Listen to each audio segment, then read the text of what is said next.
Broadcasting live. It's America's longest running talk show on computers. It's Computer America, bringing you the biggest names in technology with guest interviews, new products, and your emails. Listen live at computeramerica.com on any device around the world. Email the show at live@computeramerica.com or find us on social media. Be sure to check out our website for contests, giveaways, show notes, live video stream, podcasts, and more. You're listening to Computer America.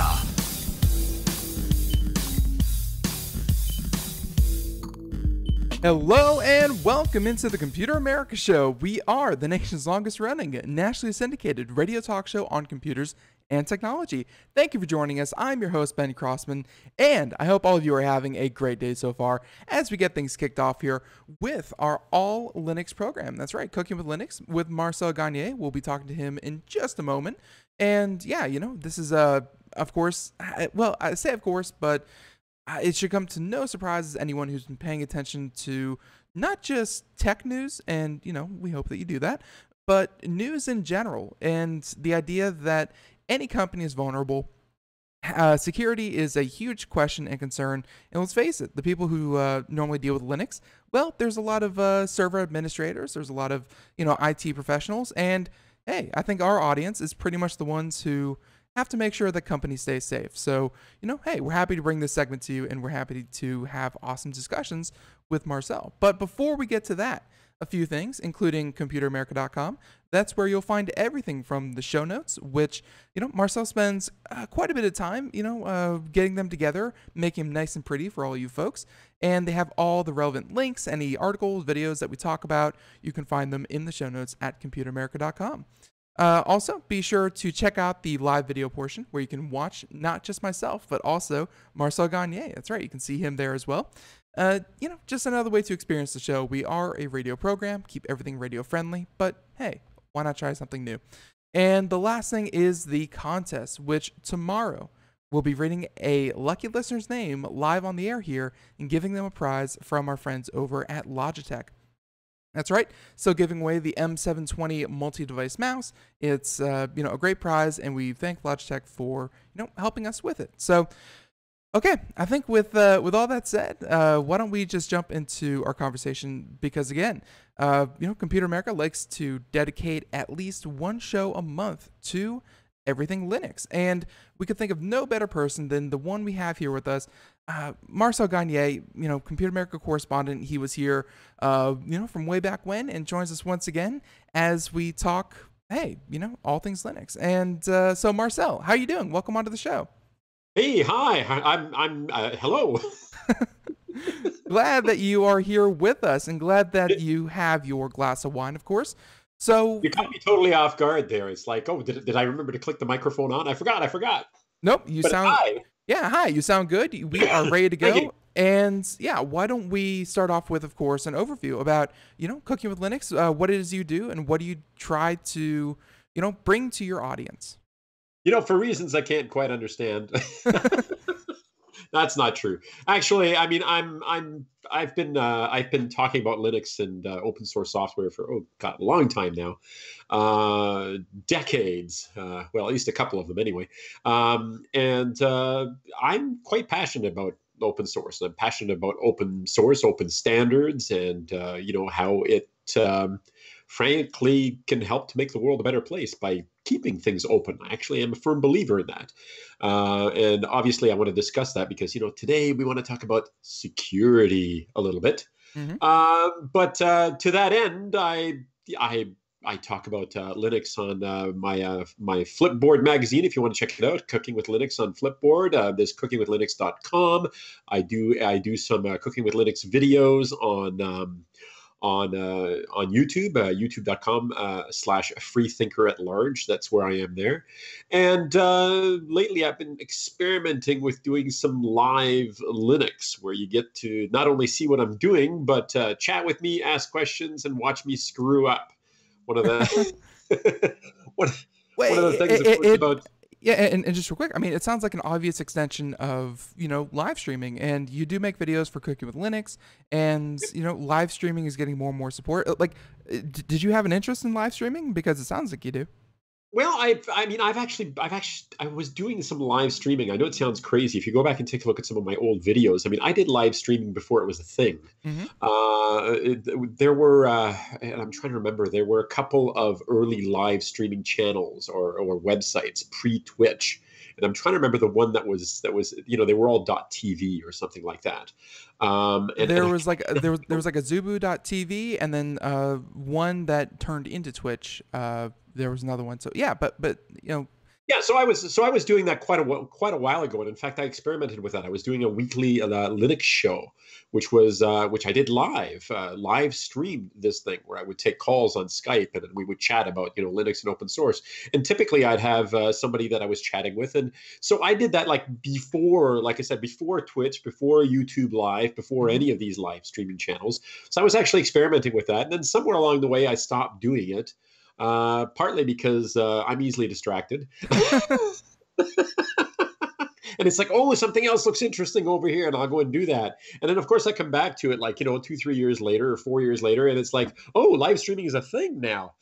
all it took was the multinational mega corporation that is Amazon to kind of bring it mainstream. Damn. Yeah, I don't know. It's kind of amazing what happens when a big, massive organization starts throwing money at these things. But yeah. So I mean, I've definitely had a lot of interest in that. And if you want, we can spend another 5 minutes chatting about what I'm sort of planning on doing there. Or we can Yeah. straight into today's wine. It's up to you, dude. Let's and I think if we have time later in the show, we can talk about what you are planning for Cooking with Linux, because obviously it's been around for a while, and just like Computer America, I think if we stand still and just kind of say enough is enough, then in the age of the internet, it's never going to work. So we can talk about kind of future plans and what we want to do. But I think for today's topic, it's going to lead to a lot of really good discussion, and the more time, the better. So Agreed. let's start with your wine. I see that you are, kind of giving a little taste right now on Yeah, the well, video of portion. course. I mean, it's part of what it's part of the fun of doing the show. There's today's wine. It's a really pretty bottle. It's really really kind of cool. Isn't that nice? Yeah. This is called Honoro Vera. Honoro Vera. It's a Spanish wine. I'm starting to get really into Spanish wines. Spain, I salute you out there. I haven't actually found a lot. If somebody wants to send me a message or something like that and say, hey, dude, here's some nice white Spanish wines you could try. I haven't found a lot of Spanish wines, white wines that excite me, but I found a few reds lately that are really, really getting into. This one is from Calatayud, Spain.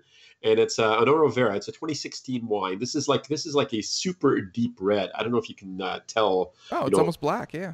It practically looks black. It's really, really full-bodied, really intense in flavor, which is kind of bizarre because it has very little nose. Maybe it's because I'm a little stuffed up in the nose at the moment. But it's got very little. You pick up very little, and yet you taste it. And it's like really, really intense. Lots of berries, kind of a peppery taste.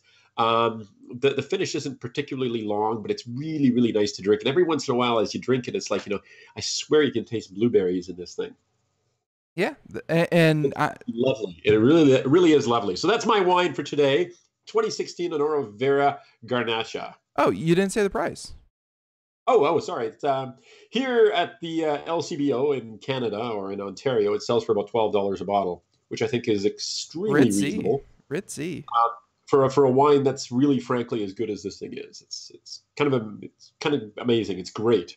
Very, very cool. And yeah, so so please, if you want to send any wine suggestions to Marcel Gagne, I believe your email's in the your Flipboard, your YouTube, things like that are available in the show notes. I'm sort of all over the place, Right. Marcel at marcelgagne.com. But yeah, I'm looking for some white Spanish wines. I haven't had a lot of, I haven't gotten too excited about white wines out of Spain yet. But maybe you can change my mind, or anything else that you think I should be drinking. There you go. One day you're gonna come on. It's like, yeah, I've been drinking this Red Bull and vodka, and it's very, very good. And it's like, and it's gonna be a much, much more fun show. But until then, why don't we get started here? And obviously, the big news of the day, because and I think it's gonna be like, it was big news last week and the week before, but it's gonna stay big news for months, if not years to come. And it's the true extent of the Equifax hack, and just in general. You kind of want to start off with this. So we're talking about security. I'm sorry. Why don't you introduce this? What is today's show about, and how does Linux roll into this? Well, Linux has had uh, I mean, Linux has had a long history of being far more secure than its Windows cousin. But of course, once we open ourselves up into the big wide world, especially once we start connecting large amounts of data on the internet, it isn't just a question of, oh, have I got a secure desktop environment to run in front of me? I mean, I'm running a Linux desktop here, and but that's not the whole story. As soon as you expose sites to the internet, you're exposing potential vulnerabilities. And let's face it, pretty much every site out there, I mean, the vast majority of them runs on Linux these days. So some of the vulnerabilities that exist are going to be in the Linux world, even if Linux is more secure.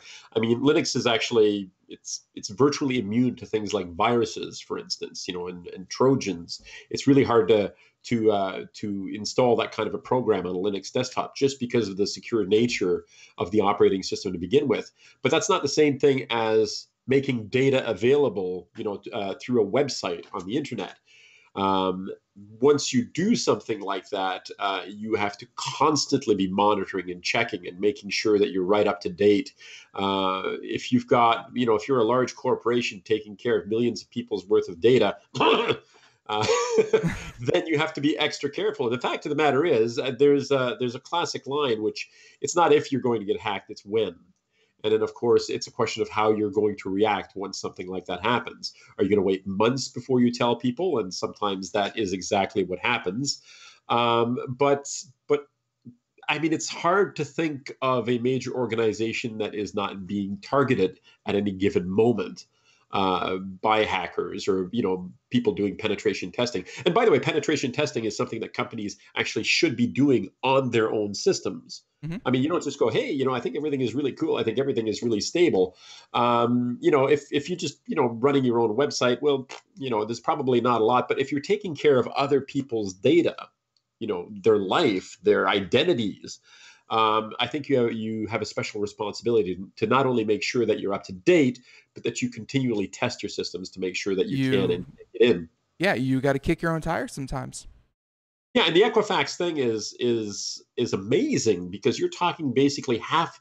Like now we're talking about the United States at the moment, but Canada's been affected and UK's been affected, but we're talking half of the population of the United States. Yeah, and of course, speaking of other countries, just to I think there's something called Apache Struts that kind of led to this hack, but just to give you maybe you're right. There's a lot that we don't know, and let's just say that Equifax isn't exactly being as transparent as possible here. But you're right. I mean, this happened all over the world. I heard that the Argentinian branch, I think, and yes, there was an Argentinian branch of Equifax. Their security was so lax, and we're going to get back to you in a second, but their security was so lax that their username and password for their database was admin. Admin. And I believe it's been changed since. But yeah, these some companies just, you're right, they treat other people's data or they have other people's data and then they don't, give it the due respect probably. Yeah, I saw a post that to me kind of summed it up. I don't know, maybe it was on Facebook or something like that, but it was a picture. Yeah. Hacked. I mean, I'm sorry, does this not sound a little tiny bit illegal? I mean, maybe I don't understand the law when it comes to things like that, but it seems a little amoral, if not illegal. That something like that would happen. But the point is, they have the resources, they have the people. It's not like this is an organization with one or two people who are worked to death, and they're trying to pay their bills, they're trying to take care of their customers, they're trying to take care of their family. This is an organization with tens of thousands, hundreds of thousands of people, billions of dollars. And they are dealing with products that, they want to put the blame on. It's like, well, Apache Struts was the problem here. It was a vulnerability, blah, blah, blah. Well, the vulnerabilities are public. It's not like Microsoft hiding behind, a zero-day exploit that they've known about for the last 5 or 6 years and aren't telling anybody, mm-hmm. or the NSA recently, with the WannaCry virus, for instance, right? Where they've known about the vulnerability for a long time, and in fact, they are the ones who had the exploit in their possession.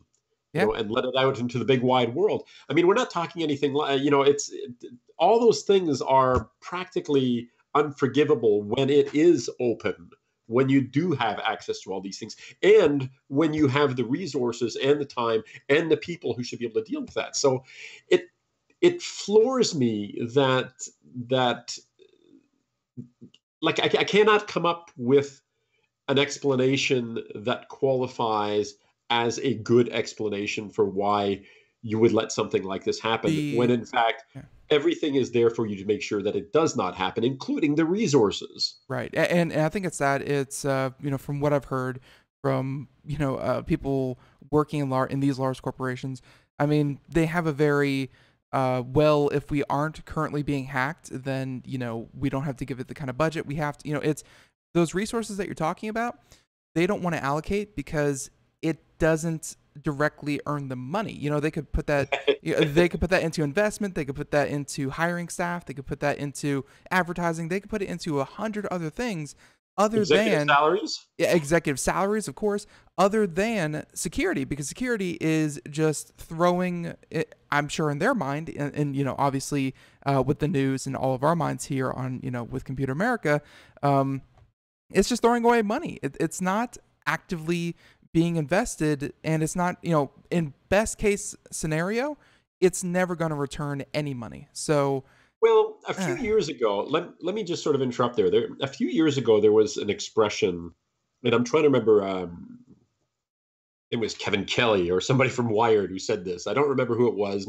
Somebody can call up and correct me on this as well. But the expression was, IT is the business.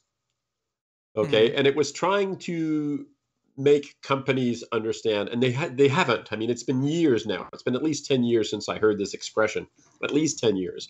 But IT is the business. Your whole organization runs on the technology that makes all this possible. There is no Google without Linux and open source software. It doesn't exist. Okay, there's no Amazon. There's no a lot of these things, because technology is what enables these companies to be able to do what they do in the world today, especially when you get into, gathering vast amounts of data, the whole big data collection and so forth. You need, it is all IT driven, all of it. And yet, to this day, with the possible exception, I suppose, of a Google, who I seriously hope is not evil. I had to say that, Right. But to this day, companies treat IT like it's a money sink. It's one of those things that you give as few resources as you can to as possible. It's like it's one of those things that you wish you didn't have to deal with. Sales and marketing is far more important, as our executives, executive whatever is obviously far more important than IT, when in fact, IT is the business, and it should be given a hell of a lot more respect than it actually is getting. That is, and I think Equifax or the NSA or the U.S. government, National Health Services, any of these, any of these organizations that affect millions of people's lives, that I think right now they'd probably say, well, looking back, you're probably right. But it's just not that, it's they are very reactionary to their security concerns. So let's get into, Equifax and supposedly Apache Struts. I mean, what specifically are they kind of pinning this on? And you seemed dubious that Apache Struts and open source was, kind of the problem that they're trying to make it out to be.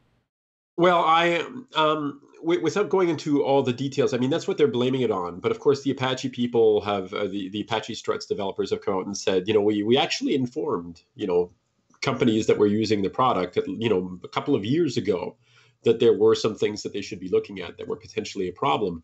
But in the case of Equifax, I linked to an article from ZDNet. Oh, by the way, ZDNet, I just want to say, I hate the fact that on your website, video ads just start playing. You're talking to somebody on the phone and suddenly an ad starts playing. Don't do that. By the way, none of you stop doing this, okay? Fun feature in Chrome. I believe Firefox does it. Firefox might have done it first. But if you right click in the tab, you can mute the entire tab. So no matter what happens, the entire tab will not play audio. That's kind of my workaround. thank you. I didn't actually know about this. Yeah, I right did click not the know tab. about this. You are awesome, dude. Let me see. What does it say? Mute tab. There it is. Yep. Awesome. And there you go. So, I yep. love you, man. No problem. And there you go. Helpful tips. So, all right. So ZDNet, or for everyone else in the developed world, ZDNet. Yeah. So, what about this article? Yes. Anyway, the article by my buddy Stephen Javon Nichols there talks about the idea that there is some question as to whether or not that was actually the problem. Okay, as in they pinned it on something, but apparently there's a single source. There's a source from inside Equifax that said no, that wasn't actually what the problem was. So it is it is possible that it was struts, but if you believe it, it's like, well, we just found something to pin it on, and there are other problems that they haven't actually admitted to at this point. Looks like and just real quick, I mean, looks like a key part of this article, just scanning it, was they discovered a new security problem on September 5th. That does not mean that someone else could have found it before, but they said September 5th, and all this news kind of came out, whatever. Anyways, the hack though, and we're finding more about the Equifax hack, but the hack though, they say it happened like June, July kind of time frame, but there's proof that it went back even further beyond that. So, I mean, Equifax isn't being straightforward here with us either. No, and that is actually I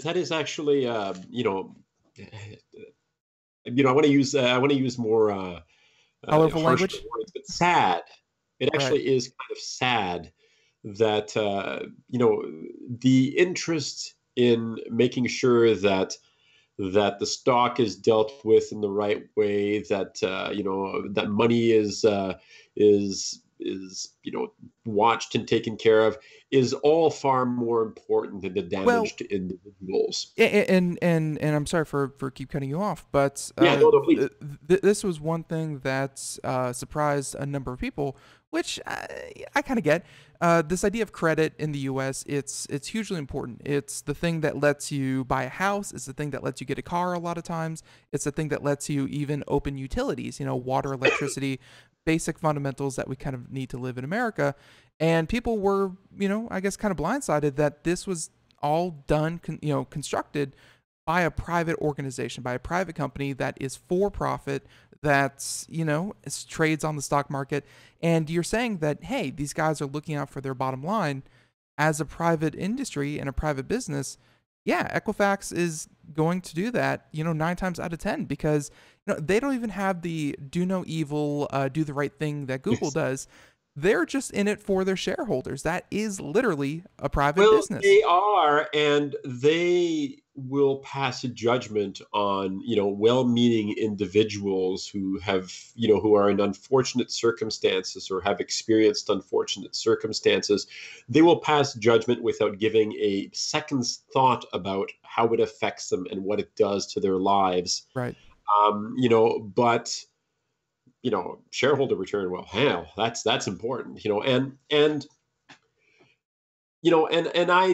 I find that, like I said, I want to use something harsher than the word sad, but I keep thinking it is sad that this is the case in so much of the industry, and perhaps that's that's my my socialist left-leaning Canadian stripes showing here. I don't know, but that is one of the things that attracted me to open source in the beginning, is that it wasn't about the money. It wasn't all about the money. It was about using technology to do wonderful and amazing things sometimes, and doing it in such a way that everyone could share in the benefits of that technology.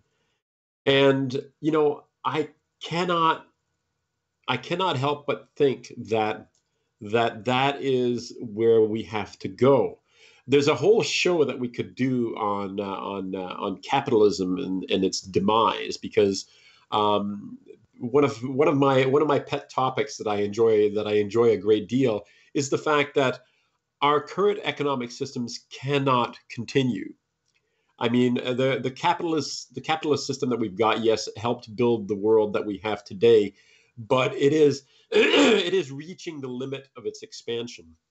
It is reaching the limits of what it can do. And automation and artificial intelligence and the loss of jobs that's coming and so forth means that the system is dying. I mean, it's not dead. It's got a lot of good years left in it, but it is dying. And open, I believe, open source, the philosophy behind open standards and open source. That philosophy may well save us. I mean, that is what I think. I think that's the model we need to look to. Our next show, if you want to keep it knocking around in the back of your head, but maybe our next show, I heard it yesterday on I think it was like NPR or something like that. But someone proposed a universal digital bill of rights. Something that every person should expect from corporations, what data they should collect, how they should make their revenue, what you should expect as an internet user, what form of privacy. Like right now, you said it before the show, it's the Wild West. Right now, it's everyone trying to make any kind of money any way they can, and there's really no oversight because that's just the way the internet is. Maybe next show, as someone who is so open source oriented, and I think, hey, the digital bill of rights should probably come from that kind of venue. Maybe next show we'll talk about a digital bill of rights and what we should, kind of consider our rights as an internet user. Yeah, I think something like that would be fun. Do an entire show on the future of open and and again, not just open, but for me, open is a lot more than just Linux and open source software. For me, open is a philosophy, and it's a human right. It's a basic human right. Right. But not just open, but, just of everyone who uses the internet. Because right now, hey, you pay your $80 to Comcast, you log on, and that's about, you paying that $80 lets every company across the world do whatever it is they want as soon as you log onto their website. It's just a symptom. So, hey, Marcel, I'll be honest with you. We have like 30 seconds left in this segment. So when we come back, we're going to wrap up Equifax. And yep, there's the music. Yes. We're going to wrap up Equifax. We're going to move on to, actually before, I think maybe even distribution, I'll let you choose between distribution, which is obviously Linux, or if you want to have that conversation we were just having about your friend, Facebook, and... Why don't we spend like 2 minutes talking about that when we come back? Perfect. All right, so when we come back, we'll do that. Everyone, Cooking with Linux, Mr. Marcel Gagne, Computer America. We'll be right back just after this. We are all Brother Wolf. 10 years ago, a group of locals banded together to create positive change. We took animals into our homes, held adoption events at local retailers, and talked to the community about our mission to help build a no-kill Asheville. A decade later, we have achieved so many victories for animals in need. There's been so much progress, yet there's still so much to do. As part of our year-long celebration, we encourage you to become a member of our special Compassionate Circle program. With a monthly donation of $10 or more, you will have behind-the-scenes access to the work we are doing at Brother Wolf. Our goal is to reach 1,000 members because we receive no government funding. Working together, we can help build and sustain no-kill communities. Learn more at compassionatecircle.bwar.org. We are a 501c3 tax-deductible organization.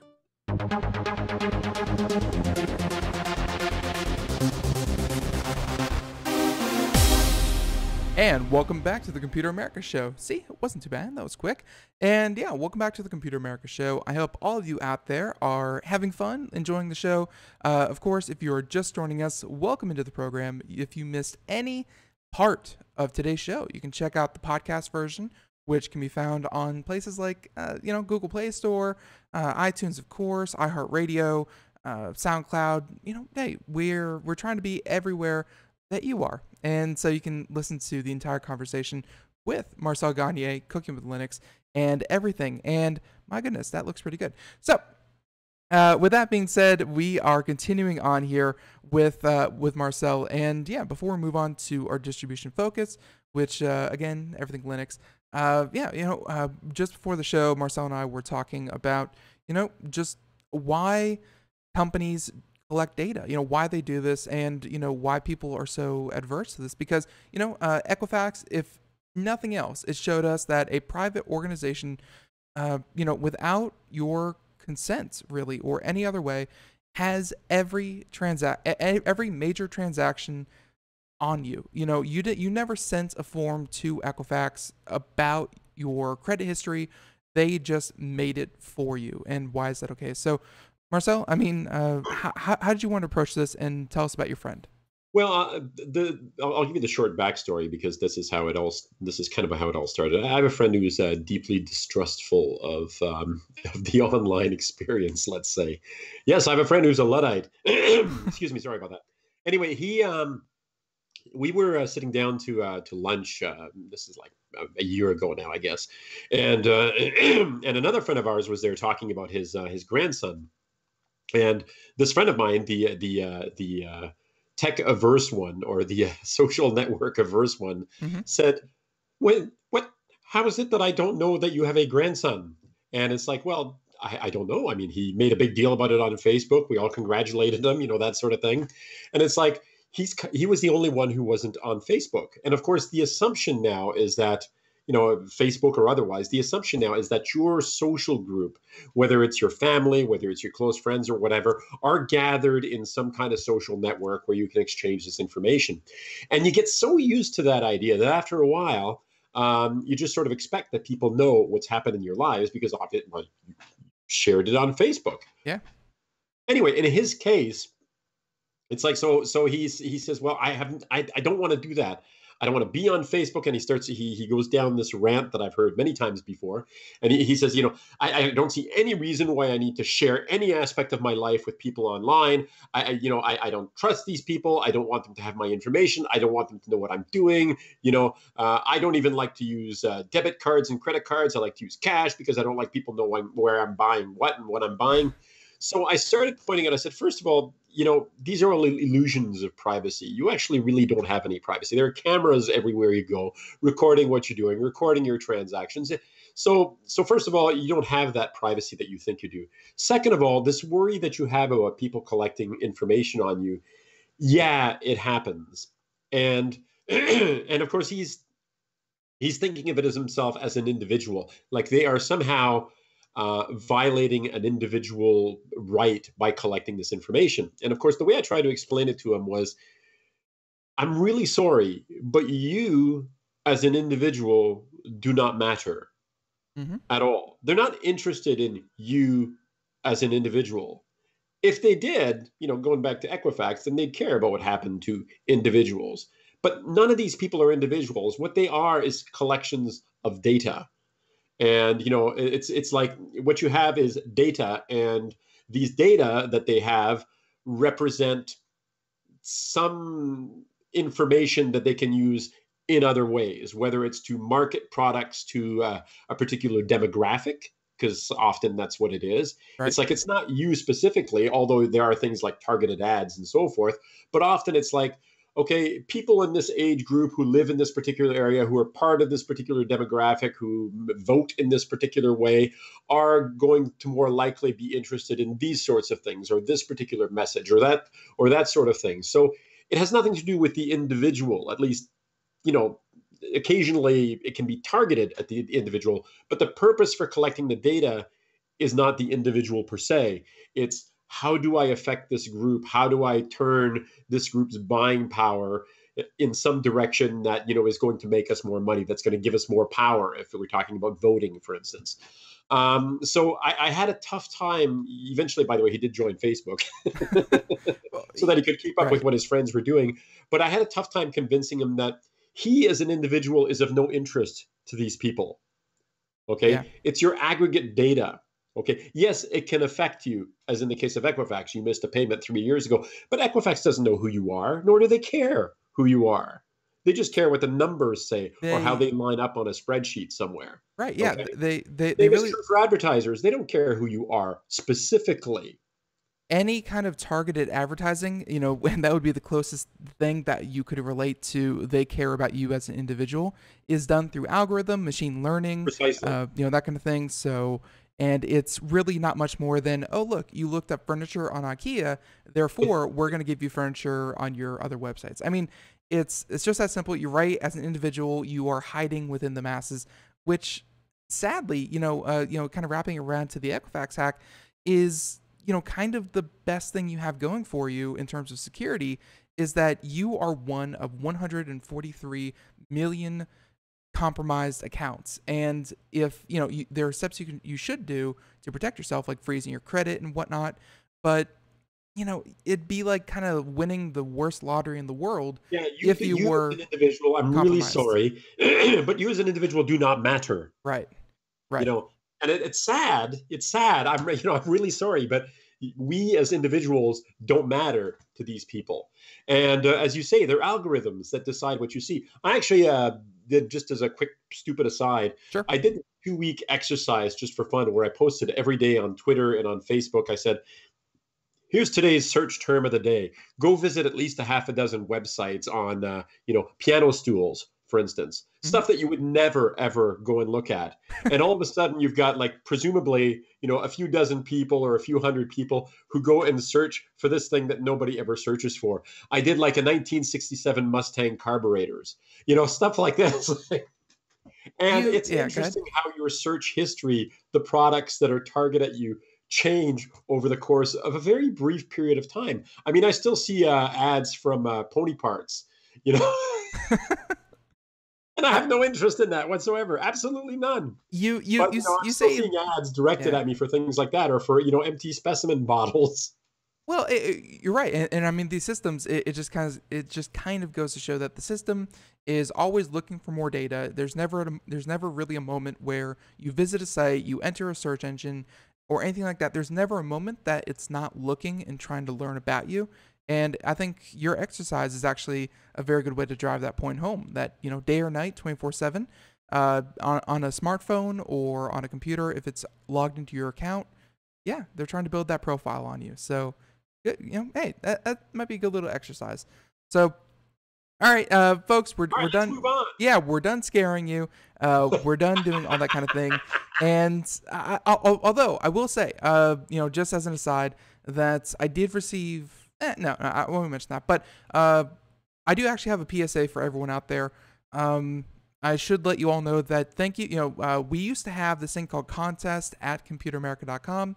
That's how you used to enter our contest. We now use a separate service for it. Folks, I ask you politely, it's kind of defunct. We still have it, just to kind of have it. But for all of you entering us in Blink 182 concerts, or entering us on Taco Bell, mailing list, or entering us on the Gap, preferred customer list, please, contest@Computer America is not your default. Enter your email address, but you don't want to enter your email address. We're getting a lot of spam, so I'm sure that probably just made it worse. But so there's that. I don't know why that came to mind. But all right, so Cook with Linux, Marcel Gagne. Now let's get to something a little bit more Linuxy, and that is, of course, a distribution. So what do you have here for us today? All right, this month I've got. This is actually a double-sided thing, and I'll get to the other side in a moment here. But this month's distribution focus is a distribution called PureOS, Pureos. And there's actually a company behind it called Purism, which is PURI.SM is the website. But PureOS is the site, in fact, specifically at pureos.net is the site where the Linux distribution is available. You can download it, you can install it to things. And the premise behind this one is it's a distribution that respects your privacy. What they've built into it is entirely built around the idea that you specifically own your data. You specifically control, what you want to share or not share with people on the internet. And to that end, they've assembled, they've built it on top of Debian. So it's built on top of Debian. I'm not sure if it's the latest Debian 9 distribution, but Debian has a history of being a very stable, maybe even over the top stable distribution, because they spend a lot of time between putting out distributions where others like Ubuntu, for instance, puts one out every 6 months. You're lucky to see one every 18 months, sometimes, as long as 24 months between Debian distributions. So they dot all those I's and cross all those T's before they're willing to send something out. But Pure OS has gone one step ahead because they've decided, okay, so in terms of the applications that we provide, we want to be able to make sure that we respect your privacy as much as possible. So, for instance, it starts with the web browser that's built in, and in the show notes, I've got a picture of the Pure browser that comes up, and it's a secure browser by default. And in fact, when you fire it up the first time, this sort of threw me. There's something called HTTPS everywhere, which detects attacks against the browser by verifying the certificates against an open list of certificates that it can go and check out. So you can actually turn that on so that everything is verified before it actually comes through the browser. By default, it doesn't track anything. It doesn't keep any information. And the whole purpose, again, behind it is to make sure that the information is yours. The Office suite that's open, I mean, they could have installed some kind of a web-based suite. Instead, it's got LibreOffice with the idea that your data is your own and it's local. Same thing with the photo application. Instead of being a web-based photo application, it's a local photo application. So it doesn't share your photos unless you specifically decide to do things like that. The music application has basically the distribution is stripped of adware, it's stripped of recommendations, it's stripped of spyware. It's designed to be as pure as it possibly can be to respect what you're doing. In fact, the instant messaging application that comes with it is an encrypted instant messaging application to make sure that the communication is only between you and the other person with full end-to-end encryption. They have a trip planning application, a maps application like Google Maps, except that it's completely offline and it uses the OpenStreetMap information or the OpenStreetMap database. So it is really an attempt to provide this in an all-encompassing way. And to do that, the company Pure.ism, Purism. Right. Actually sells notebooks that are pre-installed with this particular version of the OS. Of course, because it is Linux and open source, you can just download that if you like.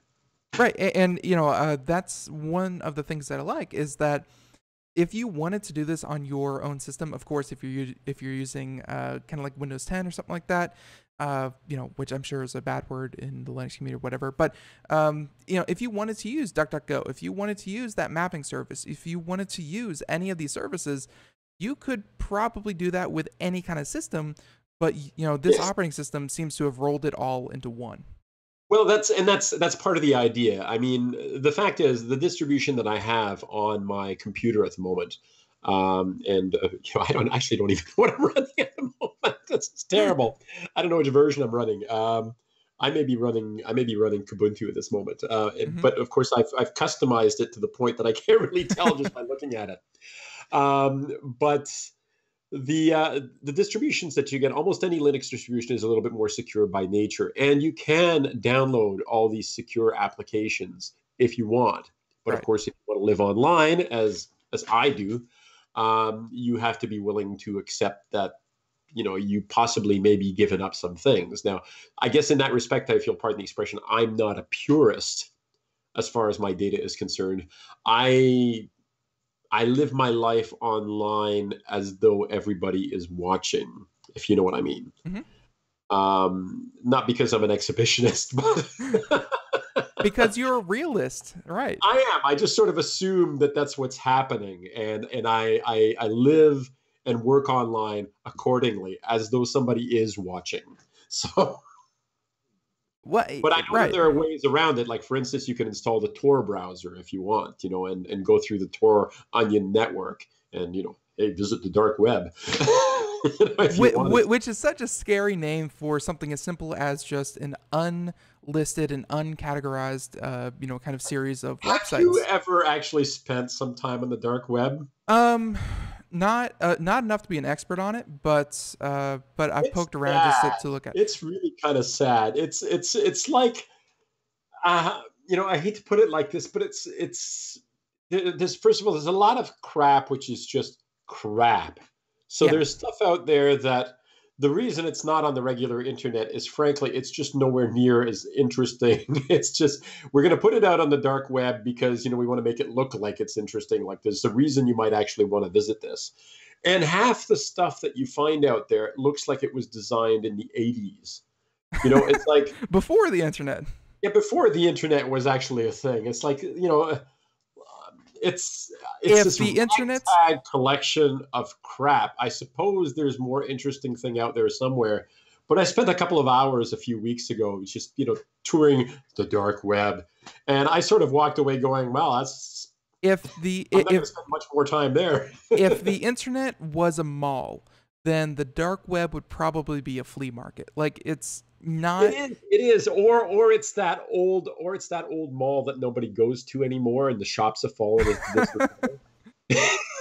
Yeah, but it's not. It's not just blatantly. I'm gonna get in trouble for this. I know it. Somebody is really gonna beat me up for this. Someone's gonna make a dark web page about you, and it's gonna be never seen again. But no, it's the dark web sounds like a scary name, but really it's kind of who really cares? But so the Tor network aside, so what's this about a phone that they seem to want to produce? Yes. So that's the other thing which is interesting about Purism.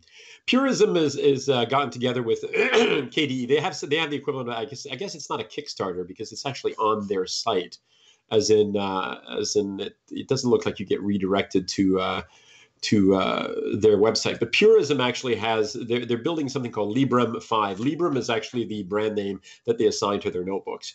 And this is a security and privacy focused phone is what they call it on the site. And the idea is it's a phone that does not track you. You own the data on your phone. So the same philosophy that goes behind the notebooks that they sell is behind this phone that they want to produce. Now, it's a nice looking device. And it's built in conjunction with the KDE people. And KDE, for the people who have heard me talk about this far too many times already, they know is like my favorite desktop environment. I mean, I flip back and forth between a lot of desktop environments, but I keep coming back to KDE and Plasma, as the current incarnation is called. So KDE has partnered with PureOS or Purism to create this new phone. And it is interesting. They are about, as if I remember correctly, just not quite at 40% of the way there on the. I keep wanting to call it a Kickstarter, but on the crowdfunding project that they're doing at the moment. So if you're interested, you can go to. I've got the link in the show notes, but puri.sm/shop/librem LIBREM-5. And if you're interested in being part of that, they're looking to raise $1.5 million. And they've raised $580,000 at the moment with 32 days to go. So they may very well get there. You can either just support them philosophically by giving them a few bucks, or you can actually spend the money to basically reserve a phone so that you've got one when this thing comes out. So it doesn't run Android. It runs it runs PureOS, which again is a Linux. It's Debian. It's a Debian Linux distribution. Excuse me, I apologize. A lot of stuff in my throat there. And the whole thing is security focused by design. It's a modern phone. It works with all the the big standards. The 5G network doesn't exist yet, so that's not covered. But it's kind of a neat idea. And if you're interested, by all means, go and check it out and and sign up for this thing. I think it's a really cool idea. It's a Linux-based phone, has been tried before. Or you and I even chatted about the Ubuntu phone and the final demise of the Ubuntu phone. At least I seem to recall that we did. Yeah. Did we? Yeah. We talked about just how it didn't really pan out the way that they wanted to, and blah blah blah. It was amazing because I thought the support behind it was pretty intense. I mean, they raised a lot more money than this 1.5 million, if I remember correctly. But I may be wrong on that. But anyways, what I find interesting on this one isn't just the idea. Excuse me. It isn't just the idea of a Linux-based phone. It's with this whole personal privacy. We don't track you philosophy built into the device right from scratch. Right. And that is obviously, when you think about, the hacks, the compromises, just individuals, the idea that that the only data that escapes your browsing sessions or what have you is the ones that you kind of put into forms, then hey, this can get a lot more attractive. And the price, let's face it, smartphones are getting ridiculous at about $1,000 a piece for the competitors. So hey, at $600 on the it's not a Kickstarter, but on the crowdsourcing, $600 to reserve your phone. And then they seem to also want to make it kind of a personal kind of computer where you can hook up a monitor, keyboard, and mouse to it, and it could be a Linux computer in itself, which is pretty cool. I think there's a lot of that. I think we like that term convergence in the IT business. Obviously, we've been floating it around for ages now, but I feel like that's coming. Like there's the Nintendo Switch, which I think is like, I don't have one, but the concept behind it to me is like, this is the coolest game console ever. And I think that we're getting there with devices. We're getting to the point where my Nexus 6P, now, my Nexus 6P is already dated, I suppose, at this point here. There's my Nexus 6P. Mm-hmm. But it occurs to me, sometimes I think about the fact that this thing is more powerful than a lot of the desktop devices that I use. I have a Chromebook in the kitchen. The Chromebook in the kitchen has nowhere near the power of this stupid phone. Yeah. So of course, why couldn't I just dock it? Or, dock it is like, I suppose, an old term, but have it so that, I put it beside something. And as soon as I put it beside whatever it is, using, NFC or something like that, suddenly I'm linked to a big screen with a keyboard in front of me and I have full access to a computer. It just makes sense, Yeah, no, it's certainly heading that way. I mean, between a lot of the other standards for a lot of other systems, between wireless charging, near field communication, like you said, Bluetooth, blah, blah, blah. Just being around devices is going to give you access to those devices. And yeah, I think it's absolutely happening. But so there you go. Purism, which I think you had the right of it, is how you say it. But Purism or Puri.sm. And yeah, you can check that out. Absolutely. And it's in the show notes, which you can find Computer America. All right. I realize that I'm running short on time here. I am actually watching the clock somewhat. So I'm going to jump ahead and hopefully go back to something in the last 2 minutes. I did a talk in Michigan a couple of months ago at MCR Con the United States. The United States is still talking about the time that a Canadian entered. It was crazy. Thank you so much. Right. Yeah, at the Merit Center, it was really cool, and the people were absolutely lovely. I love you guys, I really do. I just want to throw that out there. The Merit Center. Anyway, I gave a talk which was titled "A FOSS for Good," and I've been sort of playing with the idea of actually, just tossing that in every month to spend a couple of minutes on where free and open source is actually doing good for the world, because I honestly believe that, things are really complicated. Yeah, things are really messy.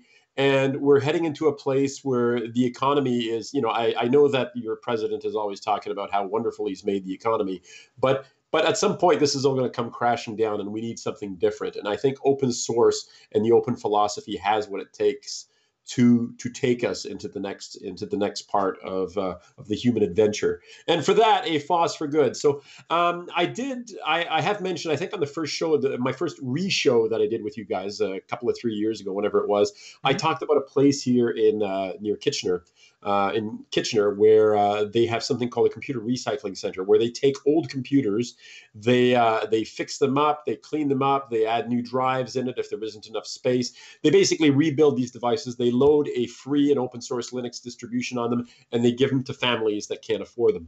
I also talked about Reglue, an organization in Texas that, again, takes computers from the community, rebuilds them, and distributes them to families that can't afford them. So today I want to give a shout out to another one called Partimus, Partimus.org. Partimus is actually Latin for we share, and they're in San Francisco. They actually helped out with, they started out by helping out some of these other organizations, and they said, hey, we could do that too over here. And I believe they've been doing it for about 10 years.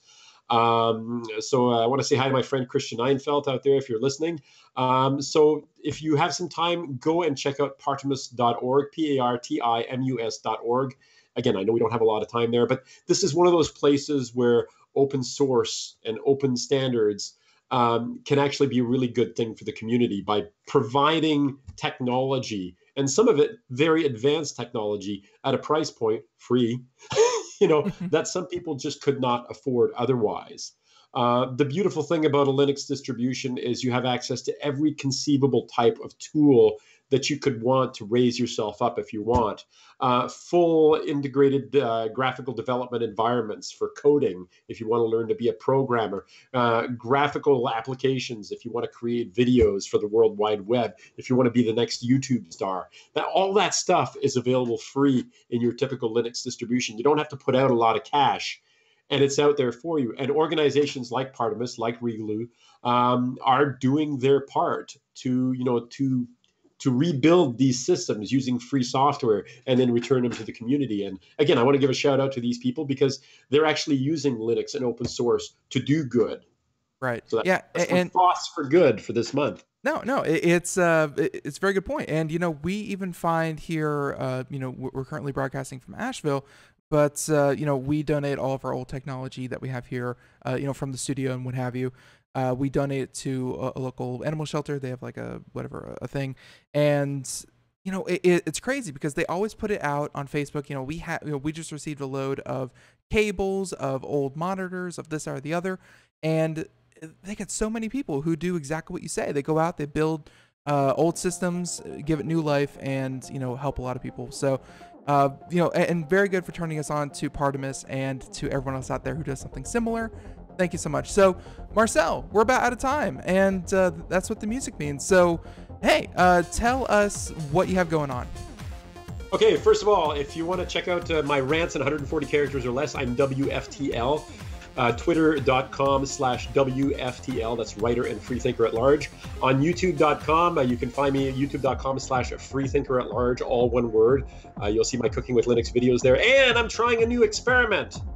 My new experiment is, it takes a while to actually sit there and edit videos and go through all that stuff. So I thought, wouldn't it be fun if I could do some live stuff? So I'm experimenting with Twitch and YouTube Live. You can, if you want to check me out on Twitch, it's in the show notes as well as YouTube Live.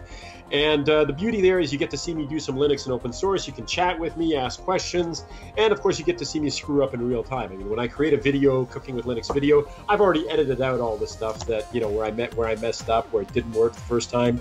So right, yeah. And so that might be something you want to check out. I don't know if I'm going to keep doing this. Like I said, at the moment, it's an experiment, but it's something that I think might be fun. There you go. And everyone, again, check that out, computeramerica.com, in the show notes, everything we talked about. And until tomorrow, cheers. Absolutely. Cheers.